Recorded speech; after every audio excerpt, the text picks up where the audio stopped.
I'm a Bahraini woman with a dream, actually a number of dreams. I believe I do have wings. And those wings are not to be boxed in one place. They're meant to be spread.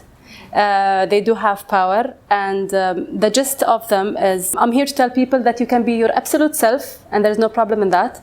And there's actually a lot of power and beauty in it.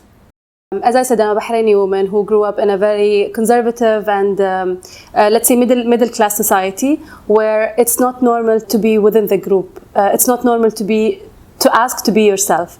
We were always asked to conform. We were always asked to follow the herd and just be like everyone else, because that's the safe thing to do. That's the right thing to do according to society. There's nothing wrong with that, apart from it stops you from being the real you that you were born to be. If you follow the herd, there is a system that you will have to be within, which is not necessarily serving who you truly are. I had a lot of questions when I was young. When my family wanted me to study science, I was like, why? I want to study English literature and psychology, so why would I have to go to the science stream? It started there. Let's say the complications started from that point, because I had a lot of questions on whatever I was asked to do. Why do you need me to conform? I think I have different colors and personality than everybody else, and so is everybody else. So I thought there must be a type of people that can help people find their true selves, their values, their life purpose, other than psychiatrists, because psychiatrists is for what we believe to be sick. It's therapy, and we don't need therapy. We need someone to tell us that those are your values, this is what we're born to do, those are your talents, it's okay to live them, the world needs you the way you are. I think from a young age I had this approach of no explanations. So I don't remember a time where I put the effort to explain why am I doing what I'm doing, because I had so much belief in myself, to the extent that I thought that one day when everybody sees me reaching where I want to reach, they will understand why did I make the choices I made back then. I do believe that I have a very solid character, to the extent that I don't really give explanations, and that's not always right. However, it did suit me, it did serve me. But for someone else, I will request them to sit with their parents, sit with their people, and just tell them why they want to do what they want to do. It's just not fair to ask everybody to be like everybody. And at the end of the day, our parents and people, they do want us to be happy. But if they understand that our happiness lies in being unique and being ourselves, they will start changing the perspective. So probably that would be the advice I'll be giving to anyone else, but not me.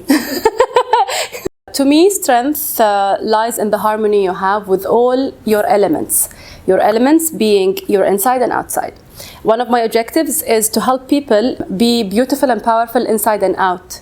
So if you look at them, they do, let's say they're like a very illuminated object where everything is in harmony. The way they walk, the way they talk, the way they do things, the way they handle their relationships. So personal power basically comes from three aspects. It's your knowledge power, it's your relationships power, and it's your inner power. Relationship is the way you handle anything beyond your own being. Be it the food that you eat, be it your partner, be it your job, everything that is external to your own being. Your knowledge is obviously your experience, your education, and everything that you know. And your internal power is your value system. Why do you do what you do? What does it give you? What are the no's that you decide to say? And what are the yeses that you decide to say? As a coach, what I mainly do, I help them gain clarity. During the time I work with them, I give them commitment and momentum. Because if you do the right thing, not at the right speed, you don't reach. Things lose their value and meaning. So if you have clarity and you combine it with commitment and momentum, your success accelerates. And you're put on the level that you want at a higher speed. Effective service is a very high value of mine. I cannot be put in a place where I don't see my impact.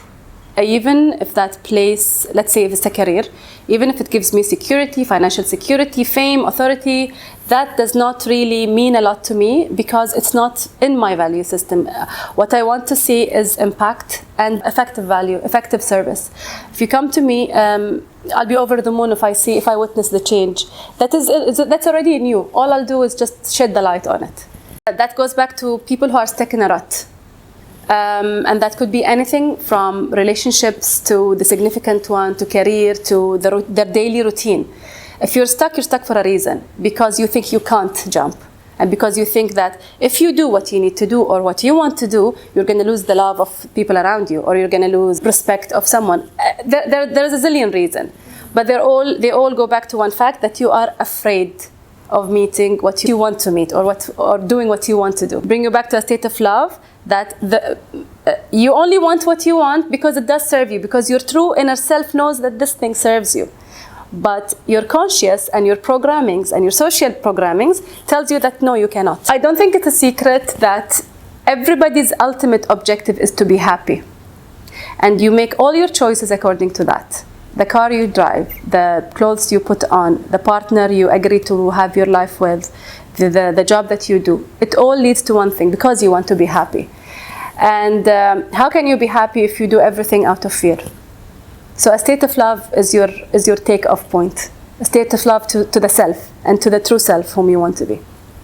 Abeer loves life. شفتي life أول ما دخلتي? I actually do love life. I do love life, and I think I do have a talent of making the best of everything that is thrown on me. You cannot imagine the tragedies. I've been through a lot of tragedies. I think that I do have a gift in finding the gift in every situation. So yes, I adore life. Women in leadership, just like any woman in any other place, know the reason behind you doing what you're doing. Respond, do not react. Respond by design. Do not react by the pressure of the moment. Because when you respond, it tells you that you know what is the outcome of your action. Like, for example, yes, sometimes we get triggered, sometimes we get provoked, and sometimes we just find ourselves in a situation where we have to respond in a way that is not expected from us. When that happens by design, you know what's going to come out of it, and you're ready for it, and probably you want it to be that way. However, if it happens by reaction, more than often you'll regret it the moment you realize what you've done. There are things that I can explain, and there are things that I cannot explain, and I'll start with that. There is magic in those pieces. LEENAZ pieces are magical in a way that there's no option but to love them. They give you that gravitas, they give you that grace. You feel when you wear them, you feel the grace, like let's say envelopes you. You're enveloped in a graceful piece. What I can explain is, I think it's obvious to everyone. It's the style, the modern style mixed with a traditional touch. There's a story in every piece, and then needless to mention the neatness of the